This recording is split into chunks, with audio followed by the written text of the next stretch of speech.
সুপ্রিয় দর্শক শ্রোতা, মহার্ঘ ভাতার বিষয়ে নতুন করে সিদ্ধান্ত জানালেন অর্থ উপদেষ্টা এবং কিছুদিনের মধ্যেই যে বাজেট প্রণয়ন করতে যাচ্ছে সেখানে কিন্তু মহার্ঘ ভাতা দেওয়া হবে কি হবে না সে বিষয়ে আজকের ভিডিওতে থাকবে।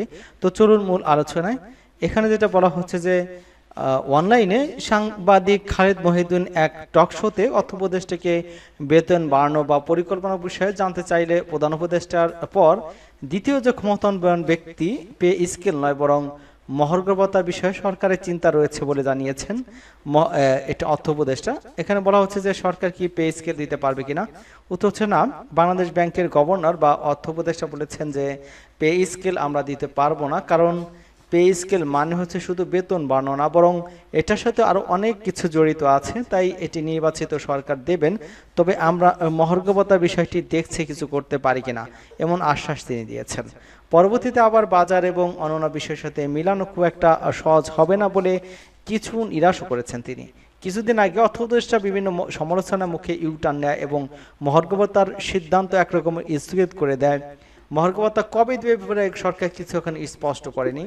আমরা ইতিমধ্যে দেখতে পেয়েছি যে মহার্ঘ ভাতার বিষয় কিন্তু সিনিয়র জনপ্রশাসন যে সিনিয়র সচিব তিনি বলেছিলেন যে এই মহার্ঘ ভাতার যে কমিটি করা হয়েছে তার মধ্যে অন্যতম সদস্য তিনি বলেছেন যে মহার্ঘ ভাতা দেওয়া হবে একটা রিজার্ভনা হারে দেওয়া হবে, সেটা 30 জুনের মধ্যে হবে, অর্থাৎ সেটা বাজেটে হবে, এমনটা কিন্তু তিনি বলেছিলেন। সেক্ষেত্রে এখানে যেটা বলা হচ্ছে যে সরকারি কর্মকর্তা কর্মচারী গ্রেড অনুযায়ী 2 ভাগে ভাগ করে মহার্ঘ ভাতা দিতে পারে সরকার, এবং 14.5 লাখ যে সরকারি চাকরিজীবী আছে তার মূল বেতনের 10% থেকে সর্বোচ্চ কিন্তু 20% হারে মহার্ঘ ভাতা দেওয়ার পরিকল্পনা রয়েছে। এজন্য কিন্তু 1 বছর সরকার বাড়তি খরচ হতে পারে অন্তত 7,000 কোটি টাকা, এবং বর্তমান পরিস্থিতি অর্থনৈতিক দৃষ্টিকোণ থেকে এই বাড়তি ব্যয় যৌক্তিক নয় বলে মনে করছেন অর্থনীতিবিদরা। এবং পে স্কেলে অনেক অসঙ্গতি রয়েছে। টাইম স্কেল ভর করা উচিত, গ্রেড ব্যবধান ঠিক করা উচিত, পদোন্নতির ক্ষেত্রে বৈষম্য রয়েছে, এবং এসব বৈষম্য একটি ঠিক করতে গেলে কিন্তু আরেকটির সাথে সম্পর্কযুক্ত হওয়ার কারণে অন্যটি ঠিক করতে হবে। মোট কথা পে স্কেল দেওয়া মানে হচ্ছে পে কমিশন গঠন করা এবং অনেক ধরনের বিষয় পরিবর্তন করতে হবে। অন্তর্বর্তীকালীন সরকার সময় অনেক কম, তাই তারা পে স্কেলের মতো বড় কোনো ঝামেলা যেতে চায় না। হ্যাঁ, তারা সবকিছু সংস্কার বা পরিবর্তন করে 11 থেকে 20তম গ্রেডের কর্মচারী বেতন বাড়ানোর দরকার বলে মনে করেন, এবং তারা যে বাজে অবস্থার মধ্যে দিন পান করছেন তা সরকার অবগত আছেন বলে মোট মনে হচ্ছে।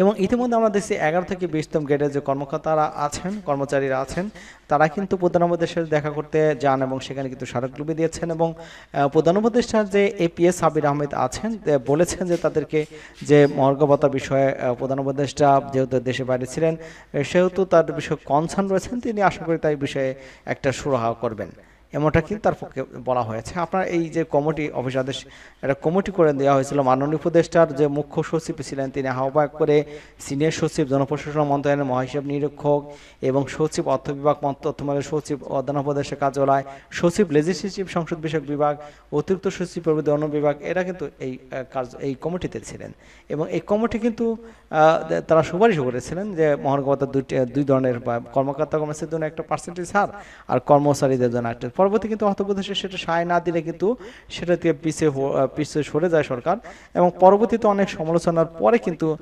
ইতিমধ্যে কিন্তু নতুন করে আরেকটি ঘোষণা দিয়েছেন যে মহার্ঘ ভাতার বিষয়ে সরকার এখনো কিন্তু ভাবছে, এবং মহার্ঘ ভাতা আগামী বাজেট থেকে হতে পারে এমনটা কিন্তু তাদের পক্ষ থেকে জানানো হয়েছে। তবে এটা কিন্তু মহার্ঘ ভাতার যে প্রজ্ঞাপন সেটা না হওয়া পর্যন্ত কিন্তু শিওর করে কোনো কিছু বলা যাচ্ছে না, তবে তারপর তো অপেক্ষা করতে হবে। এবং আমাদের চ্যানেলকে যারা এখনো সাবস্ক্রাইব করেনি চ্যানেলটি সাবস্ক্রাইব করে আমাদের সাথে থাকুন। সকলকেই ধন্যবাদ।